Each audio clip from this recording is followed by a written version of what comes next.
for joining us. So Haseeb is a managing partner at Dragonfly Capital.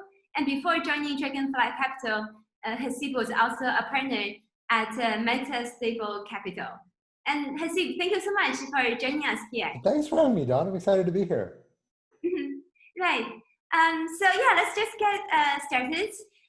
You have been really active in the blockchain domain, and I think you have really a lot of really interesting thoughts about DeFi. So maybe first you can start sharing with the audience here about your take on DeFi. Of course, there's a lot of discussion whether DeFi is a hype, whether the hype is sustainable, and so on. It'll be great to hear your thoughts.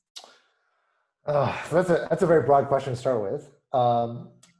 Is DeFi sustainable? So I'd say that if you're paying close attention to DeFi right now, you see that there's a lot of excitement, there's a lot of crazy valuations, there's a lot of speculation happening in this market. Now, to be clear, this happens every year or so in crypto. Every 2 years, there's some kind of crazy speculative cycle. And by that standard, the DeFi speculation has been relatively muted. If you count up all the market cap from DeFi, it's still less than 5%, or somewhere in the neighborhood of about 5% of the total crypto market cap. So in absolute terms, it's not huge relative to what's going on in crypto. That said, it's clear that there's a lot of frothiness going on in DeFi. So the question is, is what's happening in DeFi, is this real fundamentals? Is there something actually important happening here? Or is this a flash in the pan, speculative, sort of recursive enterprise?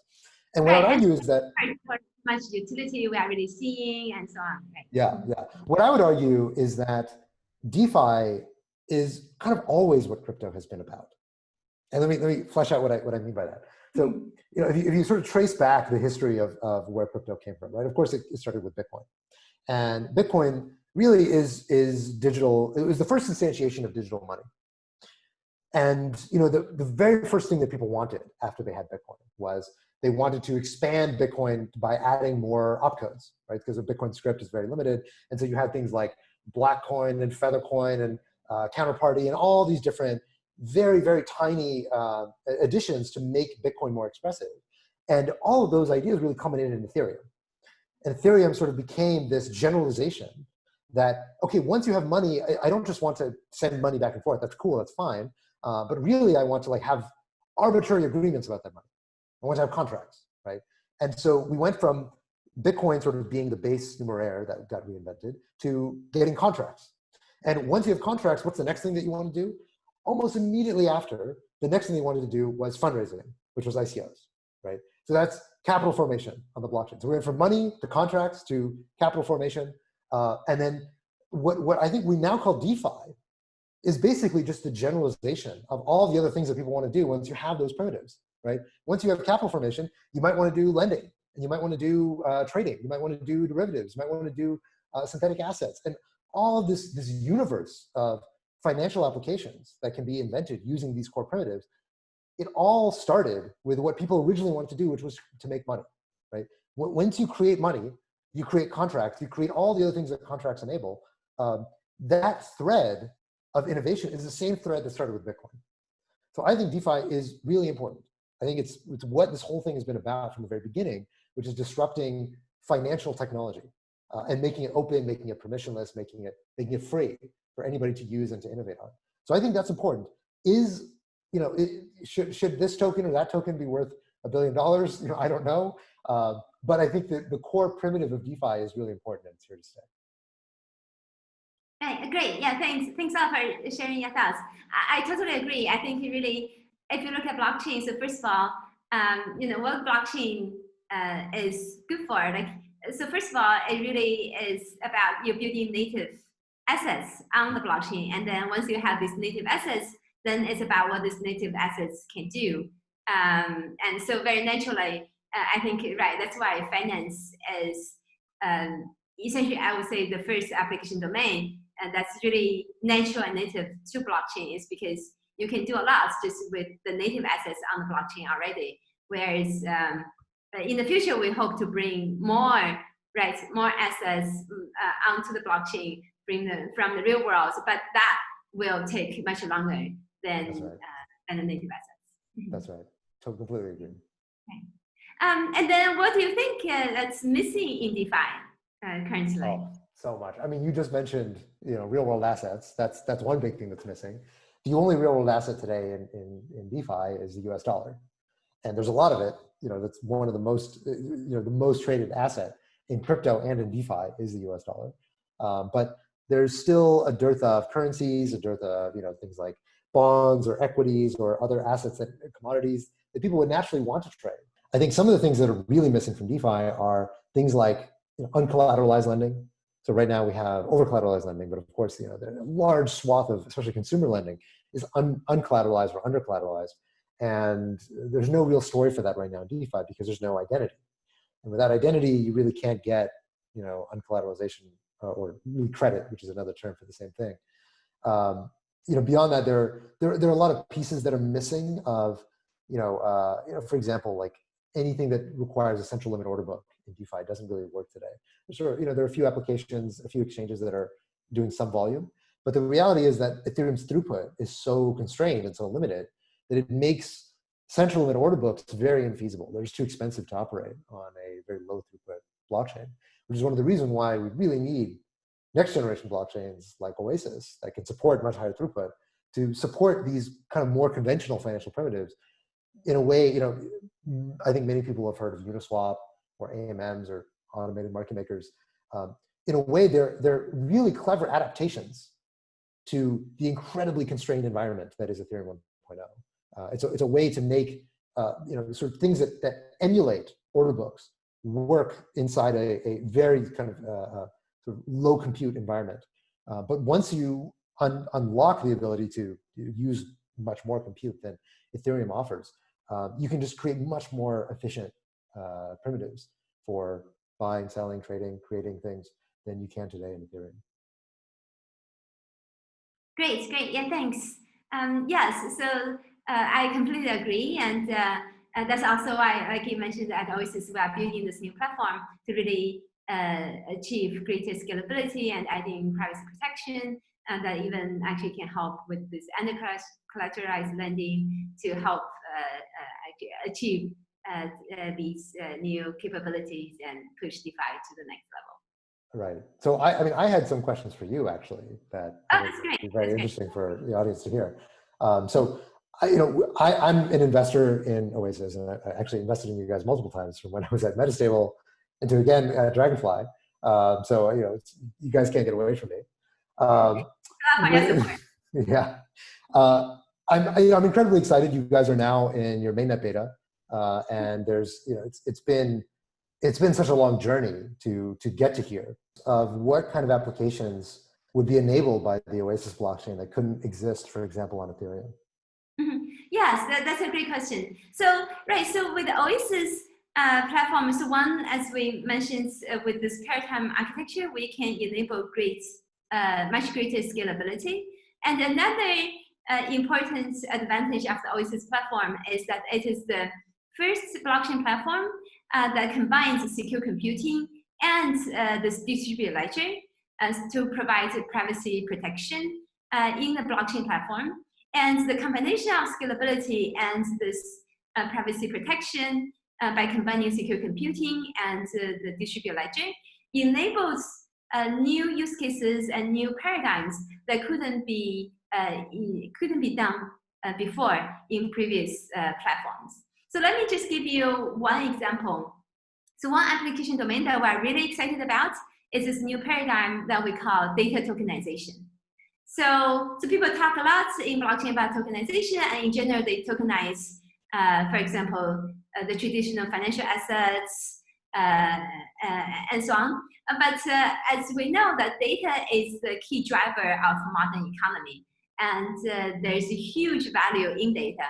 And there has been estimates that if we look at data economy compared to the traditional just finance, the size of data economy is orders of magnitudes bigger than what's just considered as traditional finance. And I think even going beyond DeFi, the next really exciting and huge domain that we really want to enable and tackle is this data economy.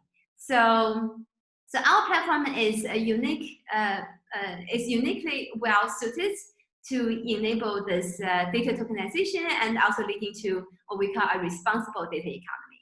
So let me just talk a little bit what the data tokenization means, right? So basically, so today it's very hard for users to maintain control to their data and rights to data. Basically, there's not even a clear notion of users' rights to data. Whereas in our platform, by combining secure computing and the distributed ledger, we can enable this new concept of data tokenization. So first of all, the distributed ledger enables users to provide an immutable log to users' rights to data, and also the policies of how they want their data to be utilized. And also it can provide an immutable log to even for how the user's data has been used. And by combining with the secure computing, so secure computing enables data to be utilized in a way that essentially even as the data is being computed on, the data privacy is being protected. So for example, the data consumer will only be able to compute over the data in the secure execution environment, and will now be able to get a copy of the raw data outside of the secure execution environment. So this way we can enable data to be used, but at the same time still enable users' rights to data is being maintained. Users can still maintain control of their data. And what does this mean? So if users cannot maintain control of their data, for example, every time if somebody computes over their data, that data consumer just gets a copy of user's data, then user basically loses control of their data, because now the data consumer has a copy of the data. They can then go ahead and do whatever they want to with their data, because user can no longer control the data.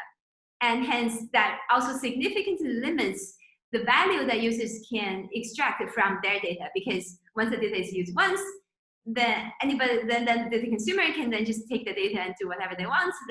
Then users, of course, it's difficult for users to maintain value from on that data. But in our case, our platform enables users to protect, to maintain control of their data and rights to their data, and hence this is the necessary components and ingredients for users to be able to extract more value out of their data. Because now, when that data consumer, another data consumer that needs to use the data, they still need to get the consent, the permission from the user, and the user can ask for value in return. And the value, of course, can come in different forms as well. So I think this is a huge new enabler to enable a very different data economy than today. In today's data economy, users really don't, again, they don't have control over their data. In some sense, they have very little power. Whereas in this new paradigm, what Oasis platform can enable is actually retaining the power to the user. So now the user has the power and hence be able to gain more value out of their data. And I think this will actually also lead to better usage of data as well. Then now users potentially can help better solve the data silo problems, make it easier for data to be utilized for societal benefits, and also to provide better protection for users' data privacy and provide them with the better, fair value and so on as well. So that's a very convincing story of the value of data tokenization. I want to ask you to paint a picture for me. Let's say it's 5 years in the future. Oasis has taken over the world. What is my experience going to be like in a world where data is tokenized and I can retain my rights to it as a user? What is it going to be like for me to interact with Facebook or with Google or with this service or my financial institution? Paint a picture for me. Right. Yeah, that's a great question. So first of all, let me give you a concrete example of something that we actually offer today already. So in partnership with the genomic company, Nebula Genomics, we actually just launched a beta product service to help users maintain control for their genomic data. So with this new product and service, actually this will be the first time where users become owners of their genomic data, and at the same time to enable their genomic data to be utilized in a privacy-preserving way. So people may be familiar with companies like 23andMe, which provides genomic data analysis to users. But in these cases, oftentimes, even these companies themselves cite slowdown in consumer adoption, given the consumers' privacy concerns of how their genomic data may be used and so on. So with the Oasis platform, again, in partnership with the genomic company here, we can, so users will maintain control of their genomic data. Their genomic data is stored in encrypted form. And users can specify how they want the data to be utilized. For example, they can say that they want to give consent to this genomic company to do genomic analysis over their data. Then in this case, so users' rights to their genomic data and also their policies of how the genomic data can be utilized is logged on the Oasis platform, the blockchain platform. And then also once, for example, the genomic company gets consent from users to run genomic analysis on users' data, then in this case, Nebula can actually run their genomic analysis within the secure execution environments provided by the Oasis platform, and they won't be able to do anything else. So, for example, they can only compute over users' data within the secure execution environments, and they can't do anything else with the users' data. So this way, and also every time when they use users' data, the usage will also be logged on the Oasis platform, and the users can go audit themselves as well. So this is an example where users maintain control of their genomic data, and they can still benefit from their genomic data to get the results from the genomic analysis and so on. And also then, for example, if a pharmaceutical company wants to get users' genomic data to do research, then users can also see whether they want to consent and agree to that, and then they can have a certain rewards in compensation and so on, or they want to just have their data, donate their data for general medical research, but in a way that's done pure, with guarantee of their privacy protection, and now have the data utilized for other things, for example.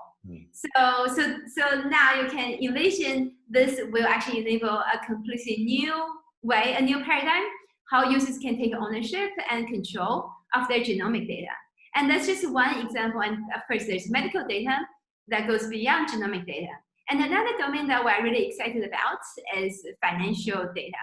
So for example, we actually have interfaces with the financial services APIs like Plaid and so on. So today, actually, most users are not aware that through this kind of APIs, actually, a lot of companies are getting users' data, users' financial data, for example. In certain cases, maybe anonymized under the umbrella of anonymization and so on, which can still be re-identified. And users are really losing control of their financial data, how it's being utilized, and oftentimes users may not even be aware of it. And so we hope that with this type of technology, it can also enable these other segments in financing, IoT, in many other domains. Essentially, again, users can maintain stronger control of their data. And then, so now when someone wants to, of course, for example, users' financial data can be really valuable. It also can contain users' purchase history and so on. Like a lot of companies may want to provide, ads or whatever, like other services to users based on this.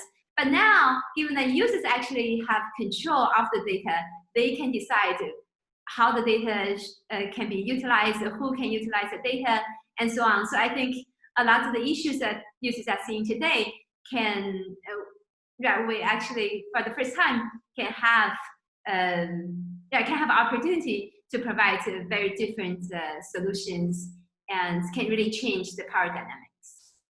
So in short, the social contract between users and companies will go from don't be evil to can't be evil. Exactly. That's a really good, right? That's a really good way to putting it. Fair enough. You know, we were just talking about DeFi, and I would love to hear from your end how Oasis enables new DeFi applications with Oasis's architecture. Great. Yeah, thanks. So with Oasis' greater scalability and privacy protection, it can really help bring DeFi to the next level. So one, we can enable much more scalable DeFi. As I mentioned earlier, the Oasis platform, we also support paradigm that's fully backwards compatible to Ethereum EVM. And so it's really easy to run, for example, the current Ethereum DeFi applications on the Oasis platform. So for example, again, through with our community members, for example, Second State, we actually, so the Uniswap actually runs on Oasis. So there is an Oasis version of Uniswap. Essentially, the code is the same, basically. And instead of running on Ethereum, it just runs on the Oasis platform. And people can actually go try it out today. And there actually very soon will be some competitions and hackathons that will be launched to have users try it out. And in this case, we can provide much greater scalability for Uniswap and for this kind of DeFi applications, and much more improved user experience and cheaper costs and so on. So that's the scalability side. And also with the privacy protection, we can really enable what we call private DeFi. With private DeFi, we can enable, for example, instead of just relying on over-collateralized lending, we can actually enable under-collateralized lending. So by utilizing users' data in a privacy-preserving way, the application can then actually compute, for example, risk scores, credit scores for the borrower, and then these scores can be used by the lending services to decide how to do the lending, and hence enable a much greater market for lending with this under-collateralized lending. And also with the privacy protection, we can provide essentially provide better protection for sensitive information in the various DeFi applications. So for example, in the traditional finance, it's unimaginable that a lot of these financial details will be in public, right? Because a lot of it is proprietary information for traditional financial institutions and so on. It's really sensitive information that they would not want to reveal in public, in a fully public ledger and so on. So with the privacy protection for the Oasis platform, it can really help protect sensitive information like this. And also here, the privacy protection is not also just to protect this type of sensitive information. It also can help reduce attacks. For example, right now on Ethereum in DeFi, because everything is public, attackers can do front-running attacks. They can do a lot of these attacks because they can see all the transactions. They can see what users want to do, and then they can run ahead of users and so on, and also other types of attacks. And as we enable private DeFi, we can actually help eliminate or mitigate many of these type of attacks also. And hence, we are really excited that with the greater scalability and privacy protection, the Oasis platform can really help bring DeFi to the next level and to more mainstream. Amazing.